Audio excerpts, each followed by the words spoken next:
हाजी नाजिम जी, जिस तरह से देखिए कर्नल कुणाल सर ने भी यहाँ पर ये बताया कि किस तरह से इस्लामिक कंट्रीज में जो है फिलहाल होड़ मची हुई है न्यूक्लियर पावर बनने की, और देखिए एक न्यूक्लियर हथियार बनाने को लेकर के पाकिस्तान की तो पोल जो है वो पूरी तरह से खुल गई है जब ऑपरेशन सिंदूर हुआ। उसके बाद अब ईरान ये रिस्पॉन्सिबिलिटी लेता हुआ दिखाई दे रहा है, और महज अगर कुछ दिन उसको मिल जाए तो कुछ ही दिनों में वो ये हथियार जो है वो तैयार कर लेगा।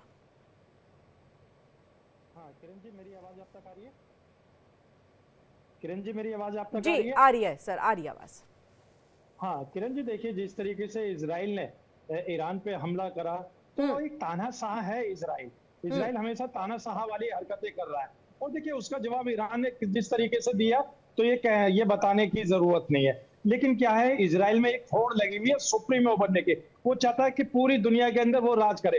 वो ये चाहता है कि अमेरिका, चीन, ये सब बाद में हो, भारत बाद में हो, पहले इजराइल का नाम हो। और जबकि कितनी 1.5 करोड़ के करीब की आबादी है, 1.5 करोड़ की आबादी वाला एक स्टेट अपने आप को पूरी दुनिया का सबसे ताकतवर स्टेट बनाने की कोशिश में लगा हुआ है। तो देखिए ये हम अभी आपने देखा होगा किस तरीके से गाजा पे इसने बमबारी करके गाजा को तहस नहस करने की कोशिश करी थी। लेकिन भारत का स्टैंड हमेशा जिस जो जुल्म होता है जिस पे, उसके साथ खड़ा होता है। तो देखिए फिलिस्तीन के साथ भी भारत का नहीं, स्टैंड रहा है। ऐसे सर वो आप नहीं, ये कह रहे हैं कि भारत का जो स्टैंड होता है वो जो जुल्म कर रहे हैं उनके साथ होता है?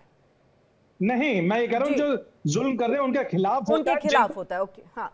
हाँ, उन जिन पे जुल्म होता है उनके साथ भारत का स्टैंड हमेशा, भारत उनके साथ खड़ा रहा है। जैसा फिलिस्तीन के साथ खड़ा रहा।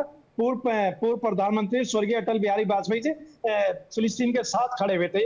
पूरी दुनिया ने देखा। और हम्म। भारत हमेशा जो जिस पर जुल्म होता है उसके साथ खड़ा हुआ रहता है। और रही बात यहाँ पर कि जिस तरीके से इजराइल ने अपनी तानाशाही दिखाई है ईरान को, तो ईरान ने भी देखिए वहां पर जवाब दिया है। लेकिन हर समस्या का हल युद्ध नहीं है, बैठ के बातचीत होनी चाहिए, चर्चा होनी चाहिए, क्योंकि इस युद्ध के अंदर आम नागरिकों का नुकसान होता है। जो रिहायशी इलाके हैं उनका नुकसान होता है, बड़ी तादाद में होता है। फिर उस रिहायशी इलाकों को बनाने में लाखों करोड़ों अरबों की पैसा लगता है, उसका स्ट्रक्चर तैयार करने में कहीं ना कहीं देश पीछे होता जाता है। तो ये सब लड़ाई झगड़ा या युद्ध नहीं लड़ना चाहिए, आपस में बैठकर समझौता करना चाहिए।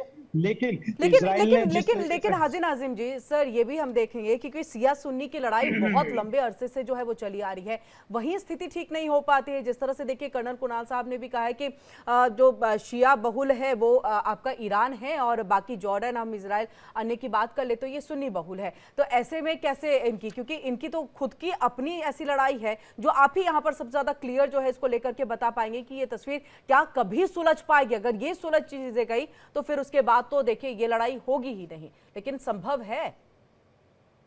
हाँ किरण जी, देखिए सिया सुन्नी के बारे में जो चर्चा हुई है, तो देखिए सद्दाम हुसैन को लेकर एक आपस में नाइत्तेफाकी हुई थी, क्योंकि सद्दाम हुसैन जो थे सुन्नी थे, और जब उनको फांसी लगाई गई तो कहीं ना कहीं शिया देश जो है उनके अंदर खुशी का माहौल बनाया गया था। उसी को लेकर कुछ नाराजगी हुआ करती थी, लेकिन अब वो नाराजगी पूरी तरीके से खत्म है। क्योंकि देखिए किरण जी, हम शिया हो या सुन्नी, सबका सबका कुरान एक, सबका रब एक, और सबका पैगंबर एक। तो देखिए सब भाई भाई है।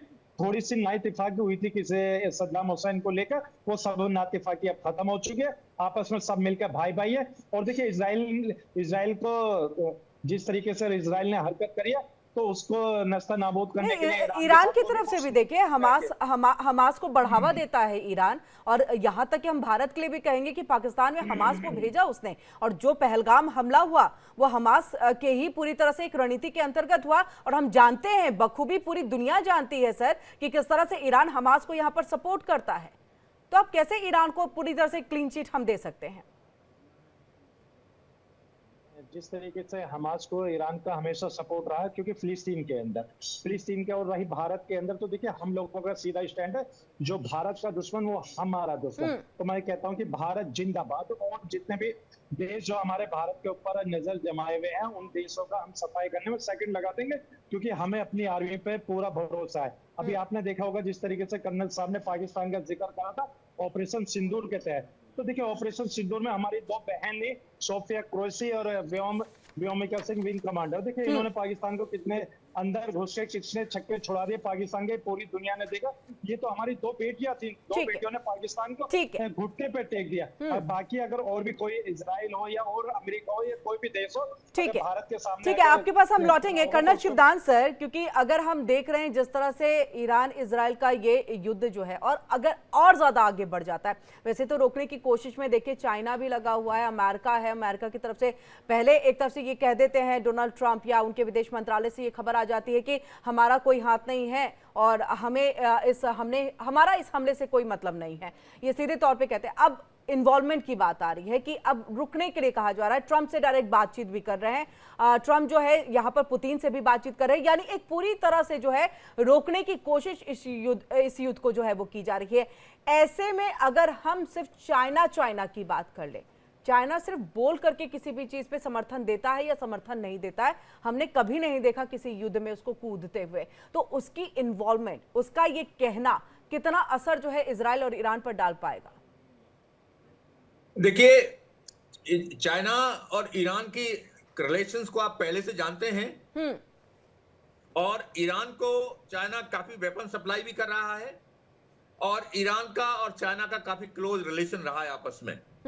तो यदि चाइना दिल से इफेक्टिव तरीके से ईरान को बोलेगा तो ईरान पर जरूर असर पड़ेगा, मगर मुझे लगता नहीं जिस प्रकार चाइना की पॉलिसीज हैं डबल डीलिंग टाइप की, कि वो इफेक्टिवली ईरान को इसके लिए राजी करेगा। बिल्कुल सर, क्योंकि देखिए अभी जो खबर जैसे आ रही है सामने कि चाइना इजराइल के साथ है, अमेरिका इजराइल के साथ है, सऊदी अरब इजराइल के साथ है, इसलिए क्योंकि अमेरिका के क्लोज है, तो ऐसे में देखिए अलग थलग ईरान जो है वो पड़ता हुआ दिखाई दे रहा है। लेकिन बैक अगर हम कहें कि पीछे पर्दे के पीछे से आप जैसे जानकारी भी दे रहे, बता भी रहे हैं कि देखिए ईरान को सपोर्ट कर रहा है चाइना, हथियार भी सप्लाई करता है।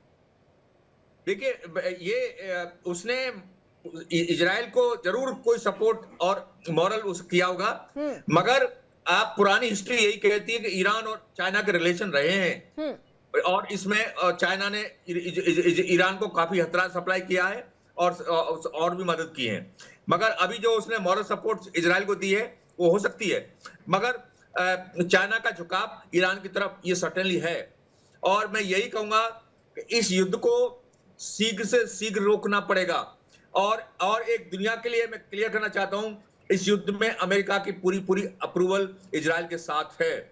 आपको जान के ताज्जुब होगा कि जब ईरान ने इजराइल के ऊपर मिसाइल से रॉकेट्स फायर किए और हवाई हमले किए, उस वक्त अमेरिका के जो सेना के जो लोग थे, जो जॉर्डन और इराक में उनके ठिकाने, अमेरिका के ठिकाने, वहां से उन्होंने ईरान के हमलों को नाकाम किया है। इसीलिए इजराइल के अंदर इतना डैमेज नहीं हुआ जितनी फायरिंग ईरान ने की है।